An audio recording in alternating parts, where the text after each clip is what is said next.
Yo, what up, what up? For HYPEBEAST Radio, this is Manny, and this is Soundcheck, a show that looks to discover the origin story of your favorite artists and major players in the music industry.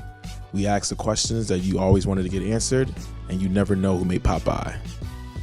For the first episode of Season 2, we talked to Estelle, the London-born R&B superstar who recently released her new album, Lovers Rock.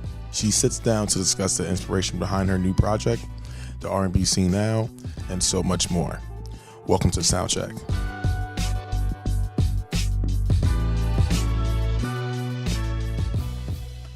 So this is the first episode of Season 2 of Soundcheck.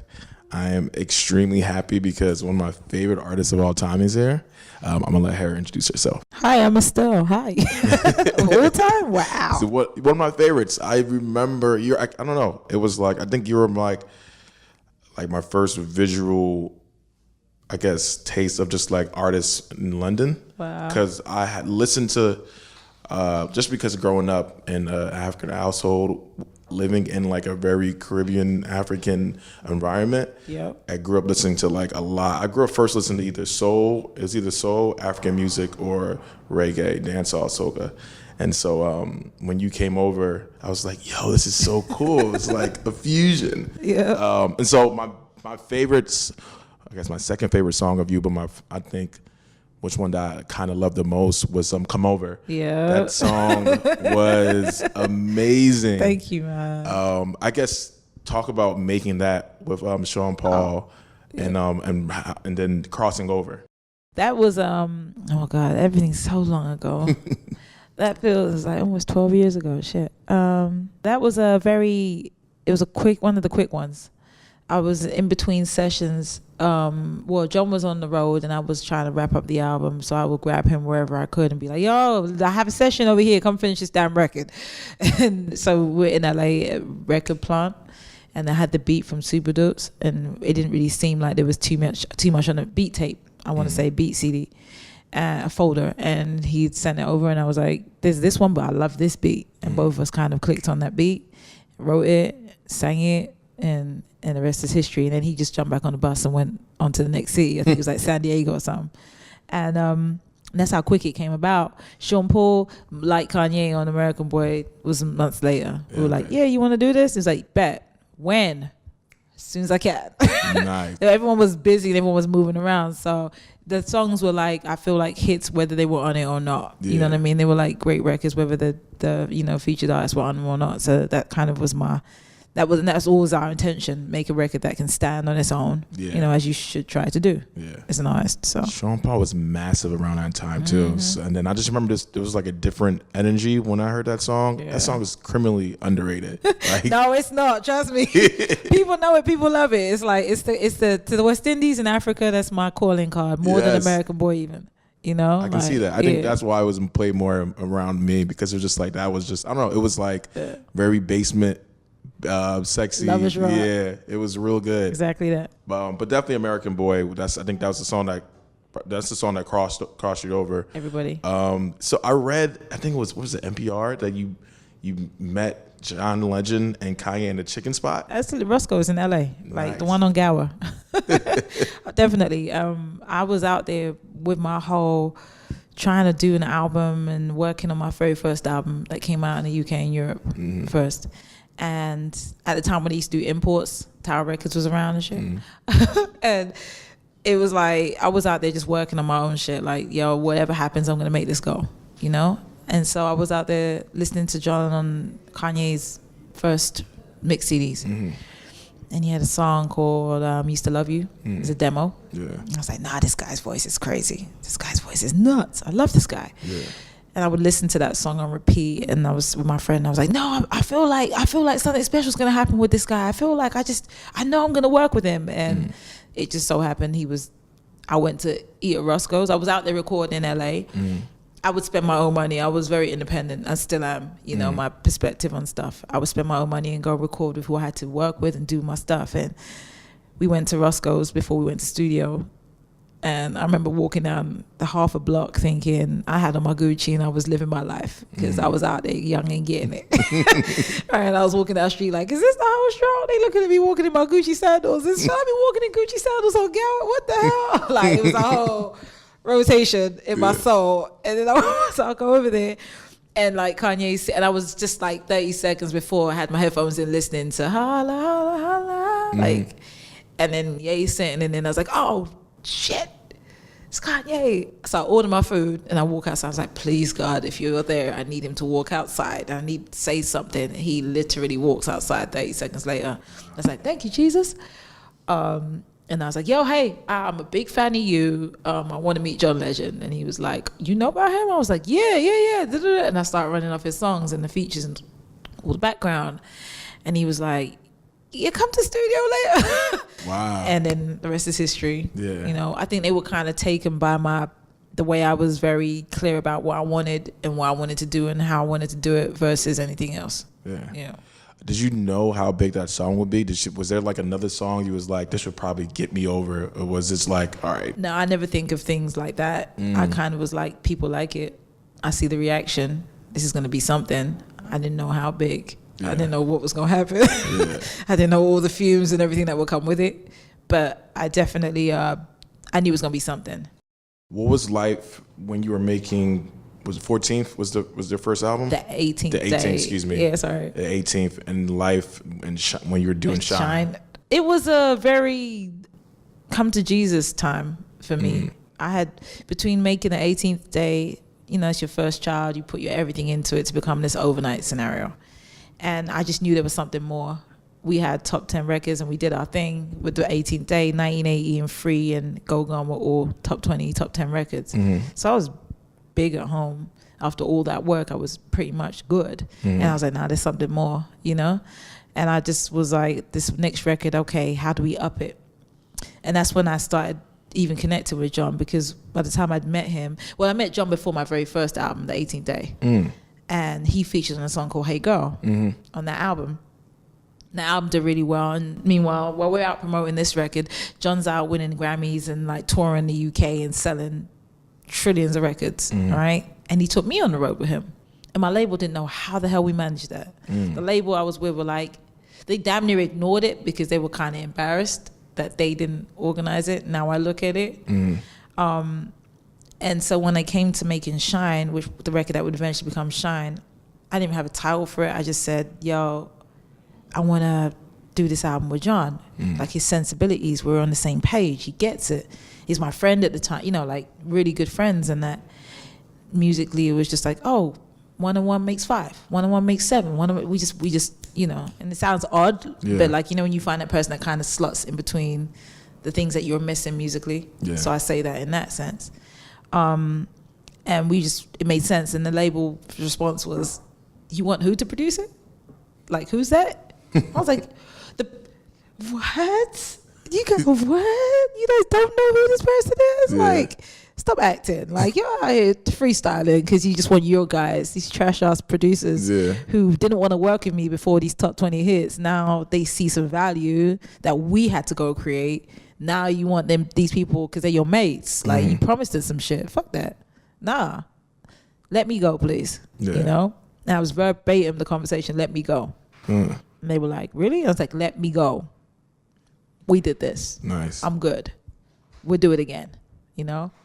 And so John ends up being like, so what happened? I was like, I said to let me go. He was like, word? I was like, yeah. So this is the part. He was like, well, I signed you. And I was like, come on, you sure? That's so crazy. And cut 2-3 years later, homeschool, Shine, everything. Nice. But he got it. He saw me working, and his whole thing was like, she's going to be good with or without me. I'm just trying to be on the train. Nice. You know, I'm just trying to work with who I believe in. And I was like, bet. What was the UK music scene back then when you were first coming up? Hard as hell. The glass ceiling was real. That's thick, perspex filled. It was filled with plastic and grit. And they did not want you to see through it, you know? And I could just see through it. I was like, nah, there's bigger, there's more. People have done it. People have done it for the sheer example that Marsha and Natalie were out here living and killing. You know, previous generations had done it before me. I was like, well, why the hell not? You know, the difference with me was that I'd already did it at home first, you know, and then came here and did it. So it's a little bit of a backwards kind of transition per se. And then I was committed to like making it like a stamp, being a black girl, a real black girl. Hood as hell when I wanted to be, but still knew how to, you know, translate and transcend. And, you know, and then do the music that me and my people liked. Me and my friends rock out to. It was American Boy was based off of me listening to a house CD for about 3 months straight that my cousin had sent me.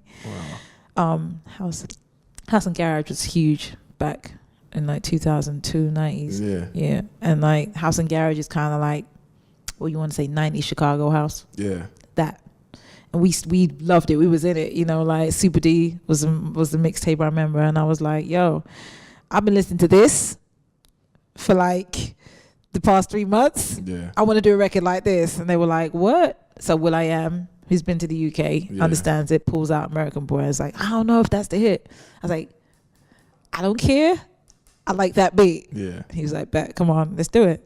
To the point where he didn't think it was going to be huge. He released it on his own record previously. And everyone was tight. And I was like, it don't matter. My song's better. The song's gonna be better. My song's better than the one that he did. No one cares. We good. It'll be fine. He'll make his money twice. We'll be all right. You know what I mean? It doesn't matter. Like, I didn't look at it like him trying to sabotage or be, you know, I was just like, whatever. It's not the beat. It's not the song. Lovers Rock. I love like your concept album, and I also love that is you're tapping into that genre because like when I was growing up, this is such a weird connection. My neighbor used to babysit me, and she was from Jamaica, but then she played like Lovers Rock, Janet Kay, Deborah Glass, and she also played Soul to Soul, which I didn't know was from London until like years later. Seriously? What? I feel you because Karen Walker? Karen Wheeler? My bad. Oh, I should know that. Karen Wheeler, the patron saint of all the big singers, the big voice singers, British big voice singers. She's American, so I see why you would think that they were. It blends. Soul to Soul. I thought they were from here, but then like Janet and Deborah, like I thought it was just regular reggae, but then years later I learned this is genre. That when I got to my teenage year, that's when my friend broke it down. I was like, this is reggae, this is dancehall, this is soca, this is that. So tell me about it's like trap, drill, whatever, same thing. Tell me about growing up in that era in the 80s around Lovers Rock. We were around them all. Like my dad played in bands and had his own band, and then they ended up writing for Louisa Mark, who was one of the goddesses of Lovers Rock and one of the bigger names in the scene around that time. So they'd be on the road with her. They wrote her songs with her, and you know she'd be at the house chilling, and Janet Kay and them, and it was just and I would be like, this lady with all the gold on, it's fur and stuff, like, and they'd just be like Louisa Mark sitting like with her auntie, her mum, and both of them were dripped, like super dripped, like fur everywhere, gold everywhere, and we just be in our pretty church dresses at the family christening, like, who was that, So it was just all around us at all times. It wasn't a second thought. It was music, good music. It is what it is. My mom never made the differentiation when we were growing up of that's different to that, and you should disregard that as different to that. With nothing, with anything. Music is music, people are people. It is what it is. And you're good or you're bad. You're nice or you're terrible, And she never really even called people terrible when they were terrible. She would try and see the good in them, to her detriment sometimes. So I have that same perspective with music. It's good or it's terrible. I like it or I hate it. I don't care the genre, And so to me, Lovers Rock was in that space where it was just like all around us all the time. I didn't know the difference between that and Luther Vandross. It was just there, So it's the basis of which I form all my musical opinions. The bass line got to feel. The drums have to feel. And so every record you've heard, like when you hear American Boy, that bass line, the way it comes in, I was like, turn that shit up, turn it up. I was in the mix like, turn it up, keep going, keep going. So every one of my records you see is mixed and sounds a specific way. I'm that anal with it. I'm that particular with it. I'm that like, nah, I don't feel right. I don't, what? Who is dancing to this? If you turn that up and, I want to feel it. Because I don't ever want to be the artist with the record that comes on in the club and it's like, sounds nice. Yeah. No. Yeah. Yeah, I hate that shit. Like, I be in there like listening to people's mixes like, oh, baby. This is terrible. No one sat in on this, did they? It's horrible. Whose record is this? I mean that's what makes you like who you are. That's why you be able to put out music for so long and people still go to you. But when you was Lovers Rock, you have a particular artist that you was like, I love, like this is someone who I love to listen to. All of them. Like it's like I have playlists on playlists on playlists on playlists and I stay in. I have a playlist that's kind of like when I first moved here, I would have house parties because I wanted to feel at home. Yeah. Right. And so people knew that they were coming to like a Christmas party or like a New Year's party at my house, my friends. Yeah. And it was going to be all reggae, it was going to be all dancehall, it was going to be all like African music and some shit they never heard before. Yeah. And it'd be some 80s. And it was a party. Nice. It wasn't a stand around and talk to each other party or just eat food. It was like, no, the wall had to have a jeans mark all the way around. You feel me? Yeah. Right. It was a jean stain on the wall all the way around that white wall. And they looked at me like, when I moved out, I know they were like, this bitch. This bitch. There's a studio apartment in Brooklyn. I know. Yep. It was a whole messy blue black scenario down the middle. It was terrible. But that was my vibe, and that stayed my vibe. Yeah. People will come and gone and whatnot, but I know the kind of energy that I appreciate, and that's been my thing. Yeah.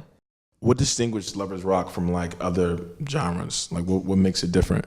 Lovers Rock, it was kind of like R&B mixed with reggae, like straight R&B mixed with reggae. Mm-hmm. So like where Bob Marley and them kind of evolved it with ska music, it was closer to 80s R&B on a reggae beat.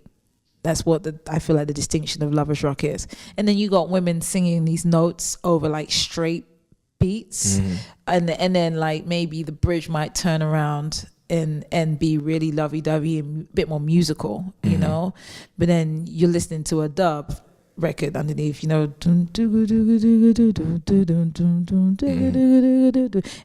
then you're getting like some church chords, you know what I mean? In the middle of all of that. Yep. And that's what Lovers Rock is. It's that whole like, we're gonna give you a baseline of dub proportions. We're gonna make it feel like some Naya Bengi in the hills shit, and then we're gonna put church chords on it. Nice. And that's gonna make it R&B and pretty and beautiful. Nice. And then this lady's gonna sing in a really high voice. You're gonna try, and it's not gonna happen. So that to me is like the breakdown, the easiest breakdown. Nice. Yeah. I love soca as well, so I'm definitely like, I'm like when I usually because I go to carnivals, and most of my friends, they play soca music when we like hang out. So I'm curious, is it going to be like soca inspirations? Like energy? Yeah, there's one record on there that I have called Ain't Your Bitch. That like I went in there and I did it with an American producer who's based in LA and he's like from Seattle or something. And so it was interesting me teaching him, pulling apart soca records, playing them, sending them playlists, saying, yo, you see the triangle? That's a key part. You see these steel pans? That's a key part. Find all these sounds. When I come back to hear that beat, put these sounds in there somewhere. And then I have to go back and be like, all right, so we're just going to play this again. And then I had like right to the end, after the 8th month of me trying to fix this record, trying to produce this record with him. We had my guy who plays guitar.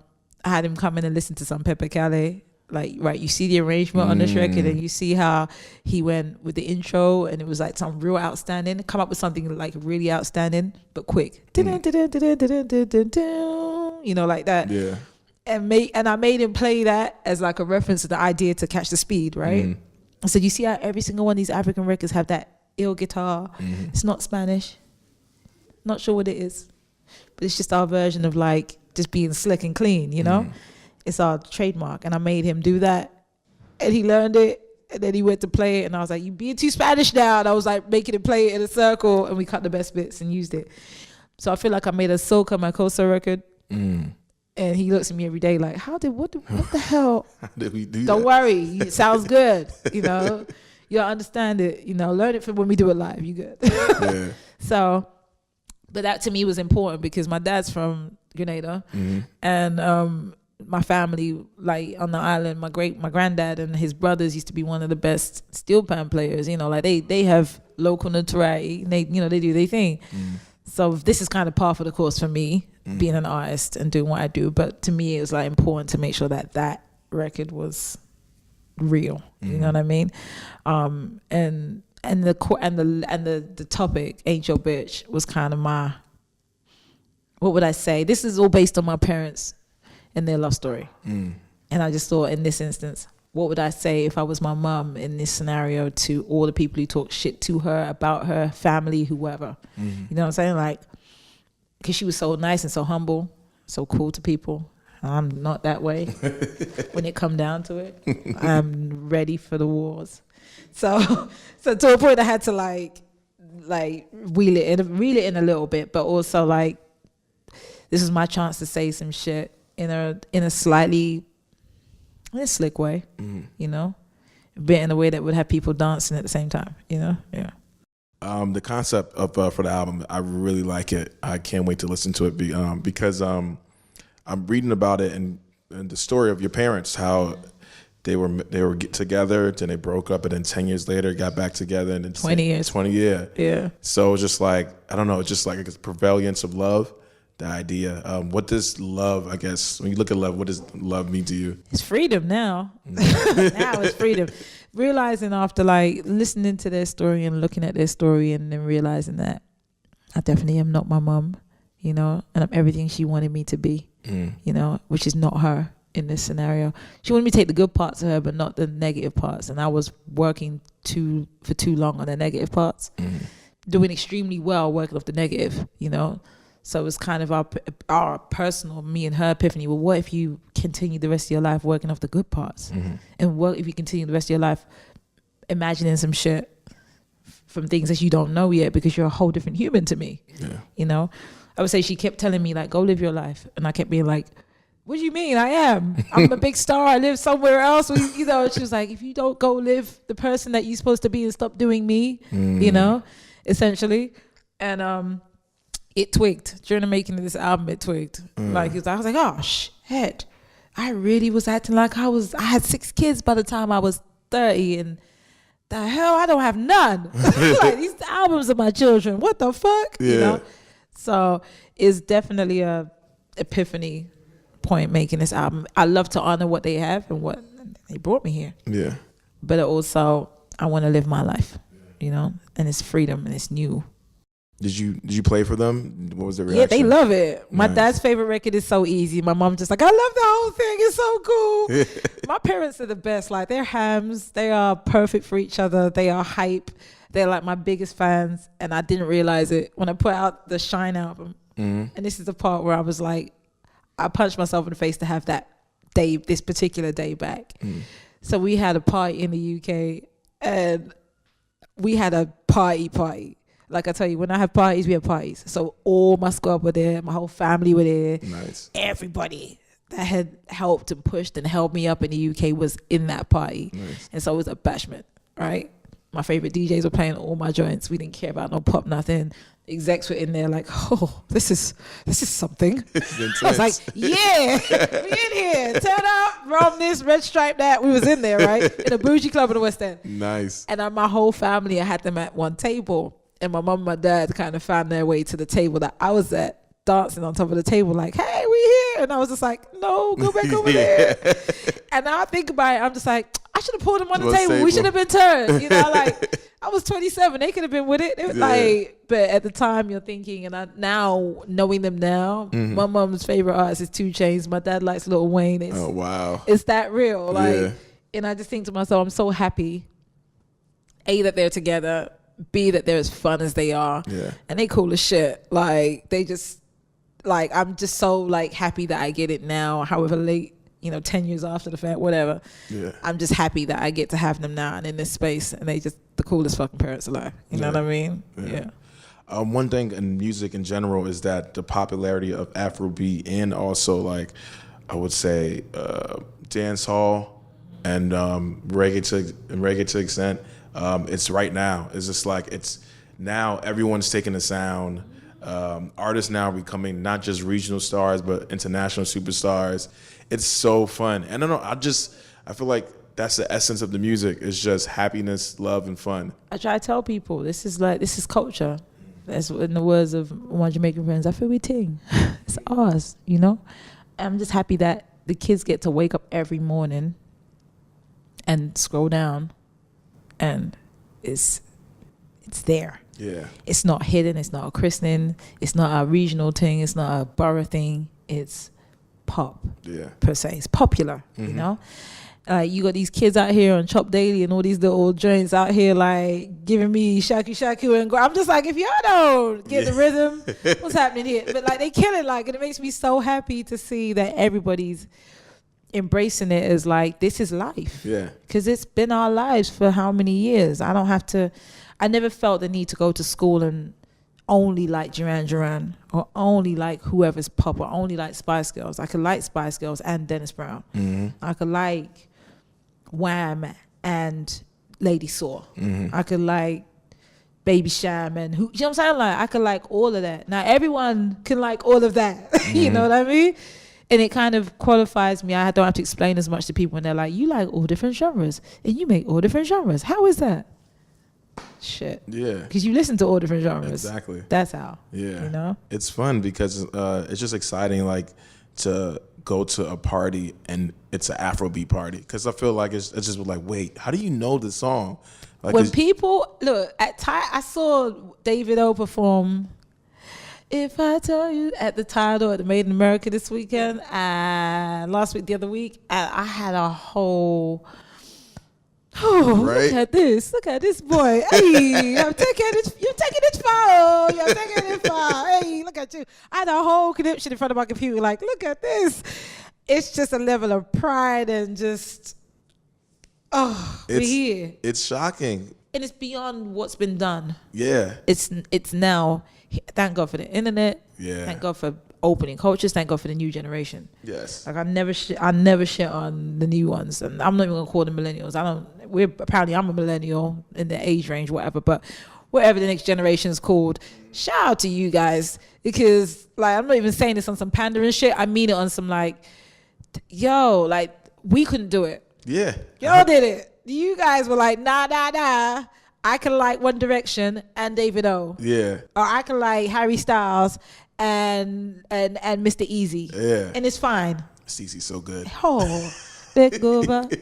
And Malik Berry, like they're all like, I just get so happy. Yeah. Like that it's standard music, whether you're in the charts or not. This is what I listen to. This is my joint. Yeah. Happy. It's good. Yeah. And then I will also say the UK arguably has right now the best R&B scene. Yeah. It's crazy. The best music scene ever. I'll be so proud. There's so much happiness in my soul. You have no idea. It's so much talent. Like every 2 weeks I see somebody, I'm like, wait, what? Yeah. Wait, I am DD. And like, you got to think about the amount of people who aren't even, the amount of people that we're not even aware of that haven't quite come over yet, haven't done it yet.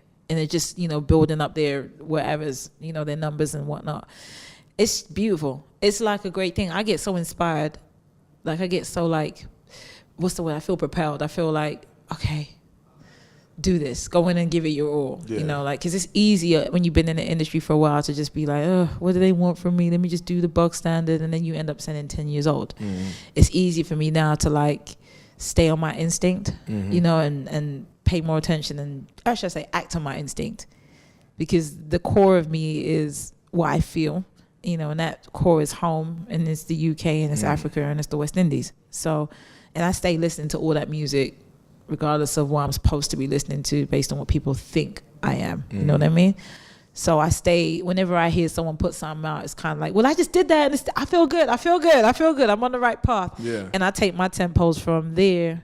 As far as like whether I'm on the right, in the right wave or trend per se, but 90% of the time I've already done the record. I've already performed this record or done this record in the studio, and then a British artist will come out and I'm just like, all right, I'm still in the same headspace, you know what I mean? So it's inspiring for me. I get excited, I boost them up. I'm not the hater artist. I'm not I want to get the youth artist.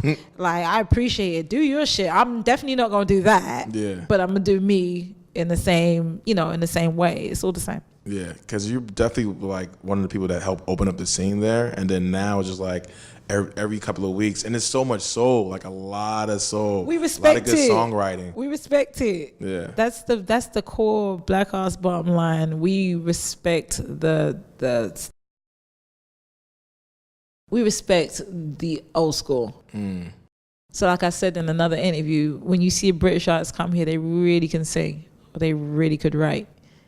And that means a lot. Because it's like there's a level of like, nah, I'm not going out there and embarrassing my family. Or the ones who cross over, who are respected, it's never the pop artists per se. It's always like the real deals, you know what I'm saying? Like, or she could really sing live. Yeah. We all have that thing where you have to learn how to actually do this shit live. Whatever capacity you are, whether you're a church singer or whether you the Sade, just to give it a widespread, you have to know what you're doing. There's no four ways on that, especially if you're a Black artist come from the UK. Because you come here and these girls are out here and these guys are out here doing giving you church down from like 4 years old. This is the originator of black singing, black music and black singing. So to me, it's like we respect it a lot. We practice. It's it's a thing for us. Like, you have to be great in your talent, and when you cross over, all the other stuff is cool, And the ones that don't know how to do it, they don't really last that long. Yeah. You know what? I was just reading this article. It was about colorism, and it was about the crossing over ability. That's one of the reasons colorism affects that immensely, because people view, hey, they may be lighter, so they may be easier to cross over. But that exists. Is that still as bad? I think it exists. I don't know if it's still as bad. I exist, I think there's a few others that are out here living their lives and represent Wu-Tang and being brown-skinned girls. But I look at it like it exists, but it's not a problem for me because, and I'll say that in this sense. I don't want anyone to say like, well, I still gotta go through it. Yeah, I fully see it. You know what I'm saying? But the difference is when I was going through it, it existed in the same way for me. I just refused to accept it. And I told my team, if you accept it, you don't work for me. We're not doing this. We're not going to sit here and be told she's qualified. She could do the job. We just don't like her because she's brown. Because then you're just racist. And if you roll with that, wouldn't get the fuck out my team. We don't play those games.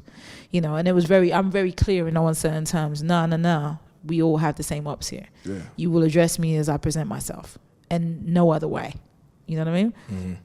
So, exclude me from a scenario because I'm out here doing all this hood rat shit. I'm out here being unprofessional. Don't exclude me because I'm brown. Yeah. That's trash. Yeah. And you're a trash person. Yeah. I'll say that flat out. You know what I mean?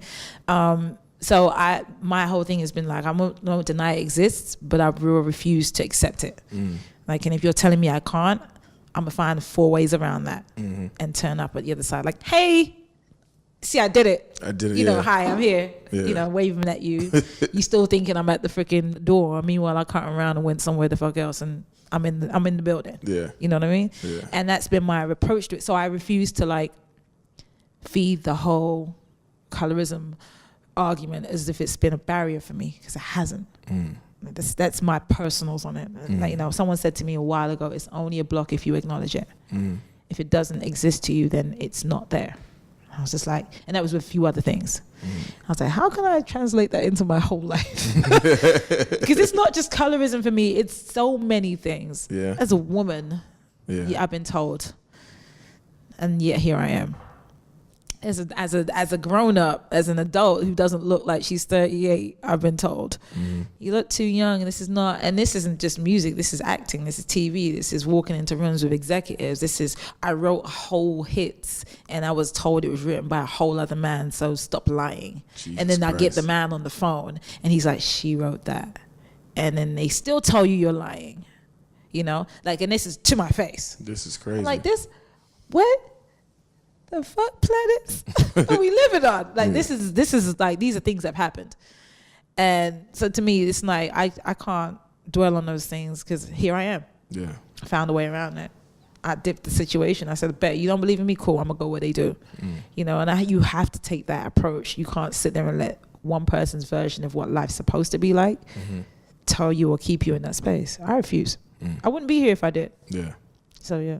I'm a huge Steven Universe fan. Yay! Oh my God. I think, how did I fall That's into an it? example. Yeah. That's I a need to hear smooth the story. example. How'd you get in part of that project? That show is amazing. That Thank show you. is so well written. So proud to be a part.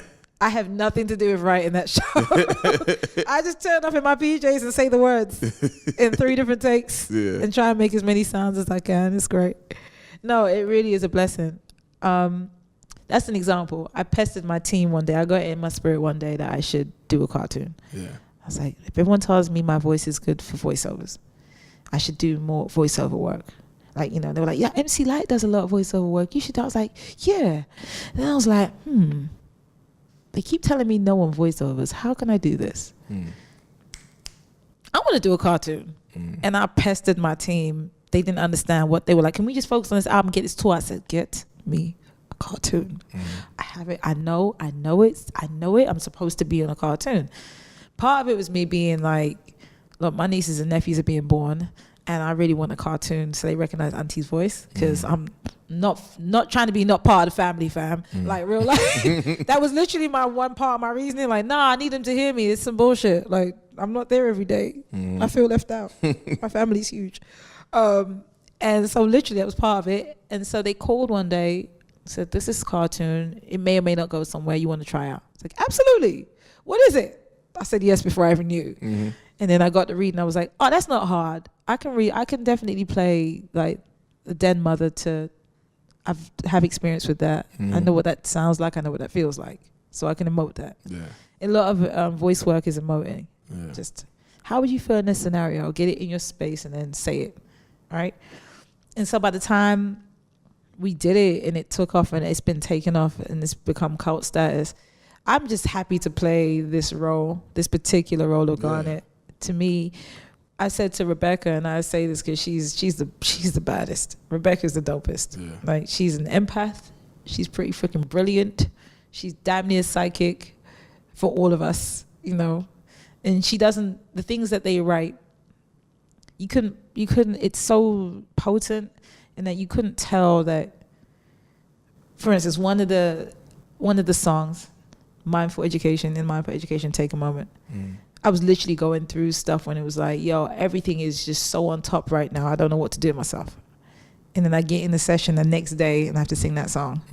And so I take a moment to think of just flexibility, love and trust, and just here comes the thought. Relax, right? And I had to sing that song and I was damn near crying the entire time, trying to hold myself together like, you know, like trying to do the session. And it was just like she has a way of just punching through all the wordiness and the silliness of cartoons to kind of get to what you need for that moment. And then again, as actors, as voice actors, you got to emote. So we're sitting there and I'm singing with all the truth in my soul, trying not to cry. You know, in a room with a whole other singer, and she's looking at me like, this bitch about to bore. It's like, it's okay, no, one more take. Yeah. You know. And then another one of the actors, she was going through something on a personal level with reconnecting with her birth family. And the episode she happened to be recording that week was about amethyst, one of the pearls, one of the gems, finding where she's from. Yeah. And she didn't know. Rebecca didn't know that this is what was happening in her personal life. It's stuff like that happens that we're all here like, who are you? Do you have cameras in our houses? What's going on here? You know? So from the back end, we're all just very grateful, and I'm just honored to play that role, and then to play that role as a essentially a black superhero. Pretty much. I saw the catch. I was like, oh, she's definitely black. Absolutely, with no doubts. They're not people, and they're not like race or colors, but we relate because we're humans. We relate to what we want. And I said to Rebecca, like, you understand the amount of young black nerds per se. I hate calling them nerds because I just think that's like slightly derogatory, I should say. But young black animation fans that you have brought into this space that feel comfortable being themselves in this space now. Like, you know, the amount of young black kids that walk up in cosplay where like you paint your face to do what? To walk out your house to go where before? Yeah. You know, or you were like, you were white. What in the white boy is you doing? You know what I'm saying? Yeah. Now it's like, it's dope. And then like this week even, I was in Toronto and you saw a little white girl dressed up as Shuri. You know, it's completely shattered all of the energy around what you're supposed to do, who you're supposed to be, where you're supposed to put yourself, how you're supposed to relate. Just be. And that's helping the new babies just be okay with themselves and try some shit, you know, and be all right with it. Like, I think everyone should be in that space. Like, it's too burdensome to live any other way, you know? Did you know it was going to be like, have music components for the show? A little bit. I figured they'd have me singing because I sing. So, yeah. And Rebecca's a fan of my music. She actually made the character Garnet based on Freak, the video for Freak I did. Oh, snap. Yeah, she was like, I was watching that video over and over again and you see how your hair is, and I was like, oh shit, I didn't even, and she told me this later. She's like, yeah, I love that video. I was like, oh, well damn, thank you. So I remember dreaming that shit up one day, telling the director, I just want it to be like a lady and she's teaching the kids and she looks like one of them old school moms and she has her hair and it's very severe. And I was really, you know, I said, but she's like a freak. So like, she's a bit dominatrixy. And this is my whole little morbid mind trying to just do the exact opposite to American Boy, doing this whole nasty sex thing. Like, it's not nasty, but you know what I'm saying? Yeah. Like, with Freak. It's a song about fucking. Yeah. So, you know, and so she was just liked the visual and the idea behind it, and it was a whole outer space darkness video, and people were kind of like, Estelle, you have black paint on your face, and oh my god, she's out of space, and what is she trying to be? She's not that. And I was like, you have one video on me, bruh. You don't know who the fuck I am. Exactly. Relax. You gonna chill out and catch all these faces, you know what I mean? You gonna relax and catch all of this. So it's been a journey, but I'm happy to play her. Nice. Are you thinking about continuing, I guess, doing voiceover work or acting? Absolutely. I've been auditioning like crazy. Oh, nice. I've been in a couple films, a couple TV shows. Nice. I was in the film I was in was Girls Trip, which is amazing. I got in a headlock with Tiffany Haddish. They had me play myself, which was fun. Yeah. It took a whole hour to film because they were like, yo, she's strangling you, don't laugh. And I'm like, but she's saying shit to me and I'm here dying laughing because like you could not be low-key beating someone up to get a picture and be like, hey bitch, like, and she was saying all these other things to me, like I'm from Compton, England, like she was like trying to skip with me like Lucky Charms. I was like, what are we doing here? Like, stop. She's so funny and she's so cool. You know, I like Tiffany. So like those are little things I've done, and there's many other roles and little bits I've been a part of. So I'm just we're walking into Hollywood too. You know, we've been there for a minute, and it is as hard as music. So you don't just kind of get shit thrown at you. You know, you have to audition and audition and audition. Then they have to like you, and then you audition some more. You know, it's work. Nice. And then the last thing we do for episodes is that if you have any advice to younger artists, what would you give them? If I had any advice for younger artists, I would say, love what you're doing. This isn't never going to be about the money. It's never going to be about the money. The money comes, and then all of a sudden it's really nice, but it's never going to be about the money. After a certain point, it gets old. All the Gucci in the world gets old. All the Fendi in the world gets old. And then you're like, well, what's my legacy? What am I here for? You know? And the other thing is practice. I don't care how old you get. I don't care how poppin' you get. Practice. Be open. Learn some new shit. The biggest example for me was watching Karen Clark Sheard, who's like 60, close to 60 at this point. 50s, close to 60. He's my idol. I've listened to her as long as I've been alive. Practicing to Aretha Franklin. Bruh. Like, if I ever thought I was too poppin' to sit in a room and do some scales, I needed to sit my butt down tomorrow and just not do music. Like, This is like the patron saint of all singers. Singing, practicing in a car on the way to wherever, to the patron saint of all singers. Mm-hmm. There's no excuse. I don't care what genre you're in, practice. I don't care what you think you do, practice. Do something, you know? That's my thing. Awesome. Thank you so much. This was a really good conversation. Thank you. It's wordy.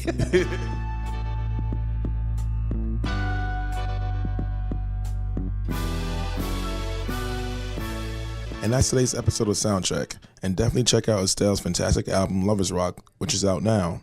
You can listen to more episodes of Soundcheck and keep up with everything HYPEBEAST Radio at hypebeast.com/radio.